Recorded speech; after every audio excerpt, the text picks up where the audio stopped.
Chamo agora para compor a mesa o candidato Henrique. Passo a palavra para o examinador João Pedro. Boa noite, candidato Henrique. Tudo bem? Boa noite, tudo bem, Excelência? Vou iniciar sua audição com a matéria de língua portuguesa, nos mesmos moldes que foi feito para o candidato anterior, três perguntas a respeito da disciplina. O senhor está preparado? Podemos começar? Sim, Excelência. Primeira pergunta. Na frase, o policial é muito astuto. Qual o sujeito dessa frase? Excelência, o sujeito da frase é o policial. Segunda pergunta.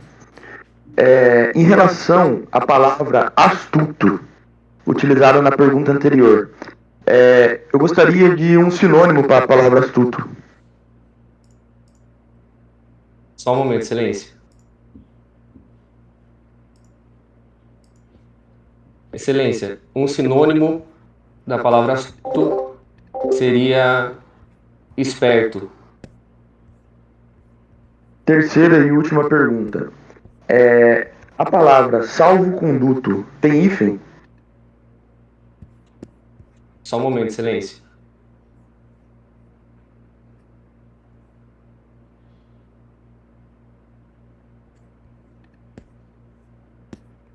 Não tem hífen, Excelência. Estou satisfeito, candidato Henrique. Eu passo a palavra para o examinador João Ricardo para ele fazer as perguntas de direito. Muito obrigado. Boa sorte. Obrigado, Excelência. Boa noite, candidato. Boa Começou a noite. audição de direito. Está preparado? Sim, Excelência. Vamos começar aqui então. Primeira pergunta. É possível tentativa em contravenção penal? Não, Excelência. Não é possível por falta de expressa determinação legal, falta previsão legal. Segunda pergunta. Há previsão de crime culposo na lei de drogas? Só um momento, Excelência.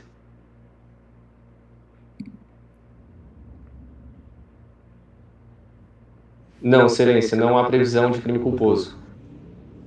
Não tem? Não. Terceira pergunta. O que são as ações afirmativas? Dê um exemplo e qual seria o princípio que fundamenta as ações afirmativas? Só um momento, Excelência.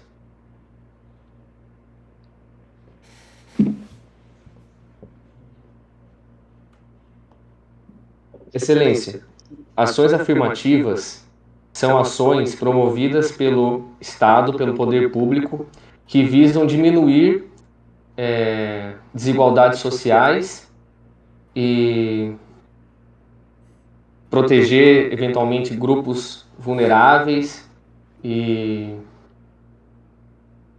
pessoas mais desfavorecidas, Excelência. Um exemplo seria o programa de cotas, por exemplo. Sabe me dizer o princípio que fundamenta a existência das ações afirmativas? Só um momento, Excelência.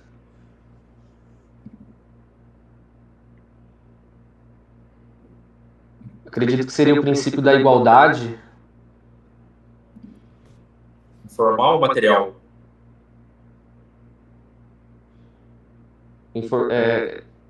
Formal, Excelência. Satisfeito, candidato. Obrigado. Passar a palavra para o Fernando, examinador de criminologia. Boa noite, candidato. Boa noite, Excelência. Dando continuidade à sua arguição, fale sobre as escolas sociológicas. O que você entende que elas são, quais você conhece e quais são suas principais semelhanças e diferenças? De forma resumida. Excelência, posso começar pela escola clássica e Candidato, eu quero conheço também a escolas sociológicas. escola sociológica, Excelência. Isso.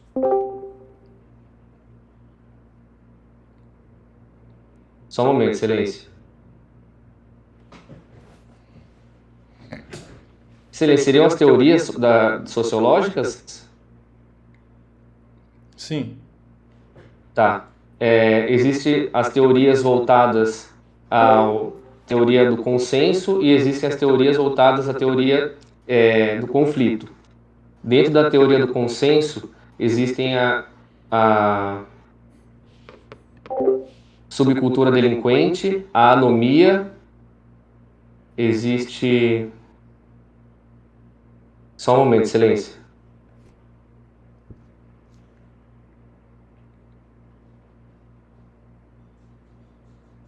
Excelência. E da teoria crítica, da escola do conflito, existe a teoria crítica e a do etiquetamento, excelência.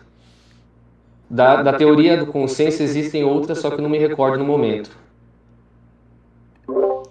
Perfeito. Para finalizar essa pergunta ainda, qual é a principal diferença? Eu entendo que existem algumas escolas nesses dois grupos, mas eu gostaria que o senhor me dissesse qual é a diferença principal entre escolas do consenso e escolas do conflito. Escolas do... Excelência.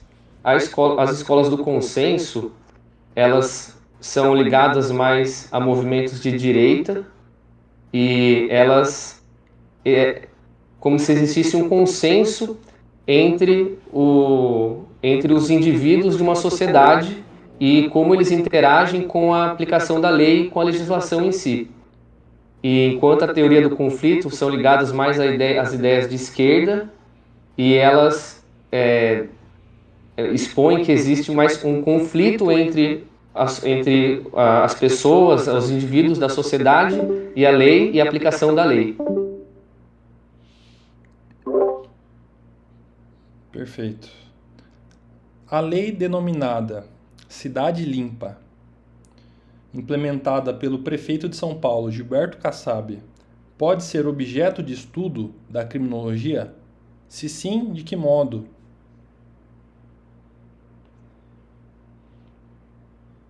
Só um momento, excelência.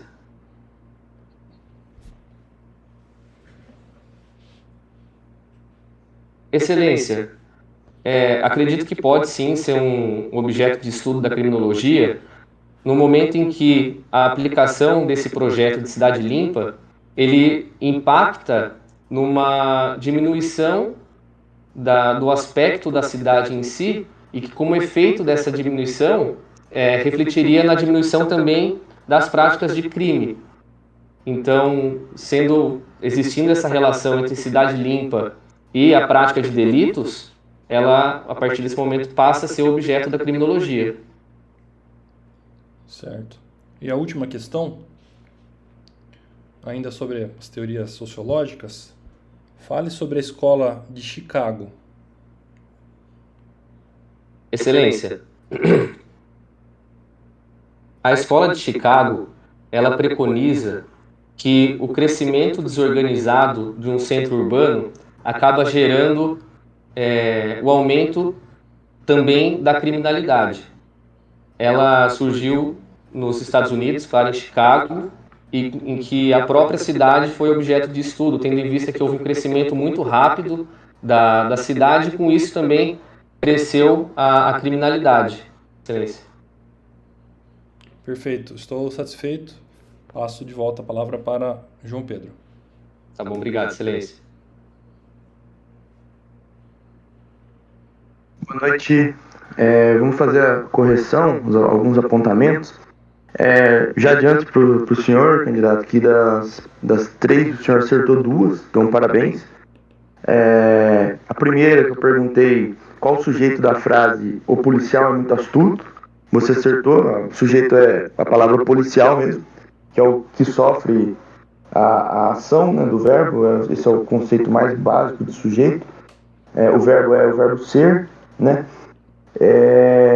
A segunda pergunta, um sinônimo para a palavra astuto, o senhor acertou também, que é a palavra esperto, ou outro sinônimo que eu coloquei no gabarito é a palavra ardiloso, né?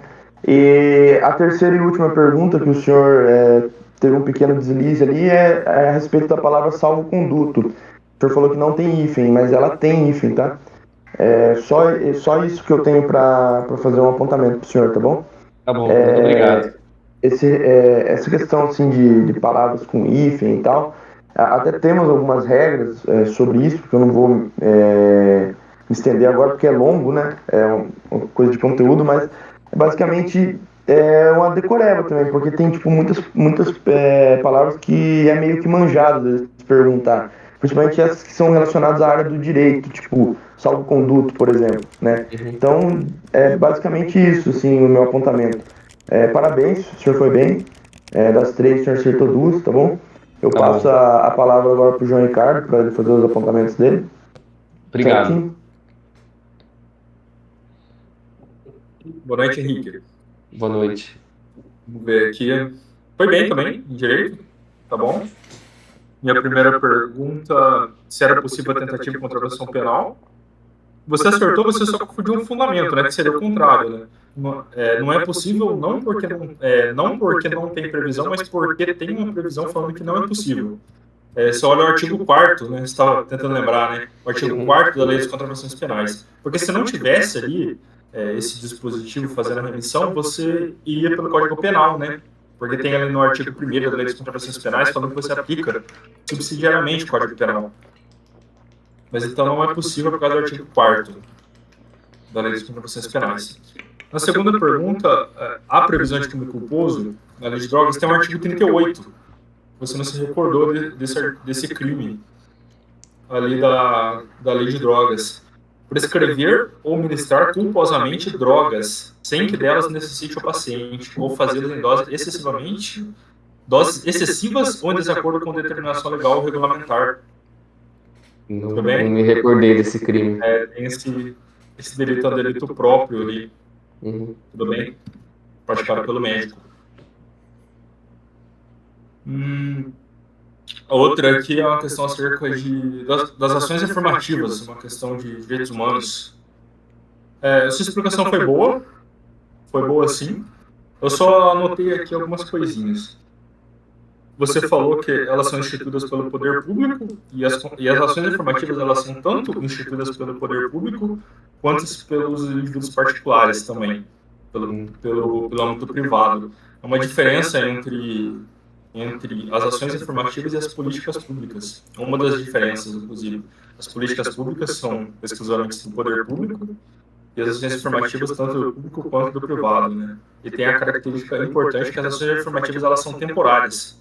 Também outra diferença com as políticas públicas que são de caráter permanente ou temporário. Um errinho, né, nessa terceira questão que eu coloquei aqui é com relação ao princípio que fundamenta, né? Eu indaguei ali para você se seria a igualdade material ou formal. Daí você falou formal, mas na verdade é material. Você explicou a igualdade material, entendeu? Aquilo ali é igualdade material que você falou, entendeu? Entendi. Obrigado.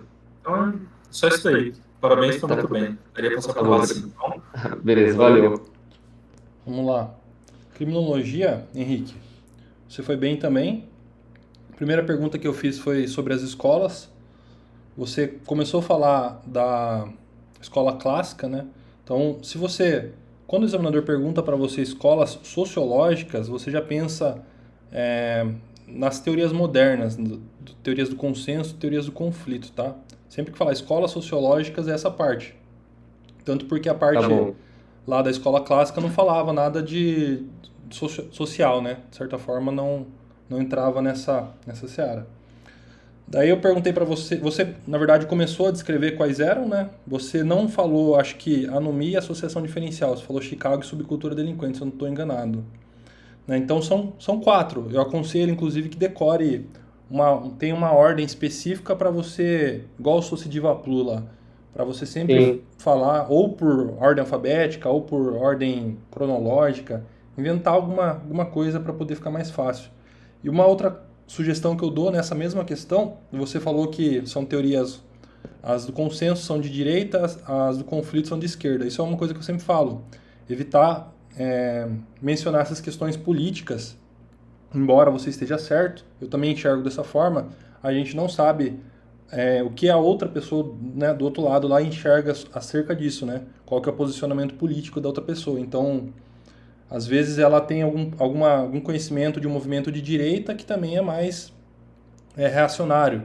Então, pode gerar certa Claro que o cara não vai entrar nesse mérito com você, mas pode gerar uma antipatia gratuita ali que você não merecia receber. Então eu aconselho que Entendi. não fale parte política. Uma outra pergunta que eu fiz aqui é da Cidade Limpa. Eu vejo que essa questão aqui ela entra em várias questões da criminologia, né? Se for pensar primeiro na prevenção primária, né, a questão de cuidar da cidade, prevenção secundária, de cuidar dos locais pontuais, né, dos hotspots, que são pontos específicos de criminalidade, como a Cracolândia, né, como deixar aquele espaço cuidado. Então entra na parte da prevenção criminal, entra na parte da própria Escola de Chicago, que também falava disso. Tá? Então, em diversos pontos da criminologia dá para enxergar esse modelo de prevenção da cidade limpa. Sua resposta foi boa, tá? Foi satisfatória para a pergunta. E a última questão que eu quis fazer emendando com essa foi sobre a Escola de Chicago, que você falou ali do crescimento urbano desenfreado. Realmente é um motivo, né? Então tá certo, ao meu ver também. Ela tem esse aumento de criminalidade porque perde-se o vínculo, né, com as pessoas. E eu até vou comentar aqui geral, eu vejo muitas pessoas falarem que a Escola de Chicago ela é mais repressiva, né, mas na verdade é o contrário, né? Ela busca restabelecer os vínculos informais entre as pessoas. Porque o que acontece para ter o crime, né? A cidade cresceu tanto, por causa daquela questão da teoria ecológica, cresceu tanto que as pessoas foram ficando estranhas umas às outras. Então, o crime começou a aumentar. Essa é a questão principal da Escola de Chicago. Beleza? Mas sua resposta também foi satisfatória, só para complementar aqui. Beleza, Tranquilo? obrigado. E Queria parabéns, agradecer a Thiago. oportunidade e dizer que o nervosismo realmente dá uma tremida na voz e dá uma gaguejada na hora.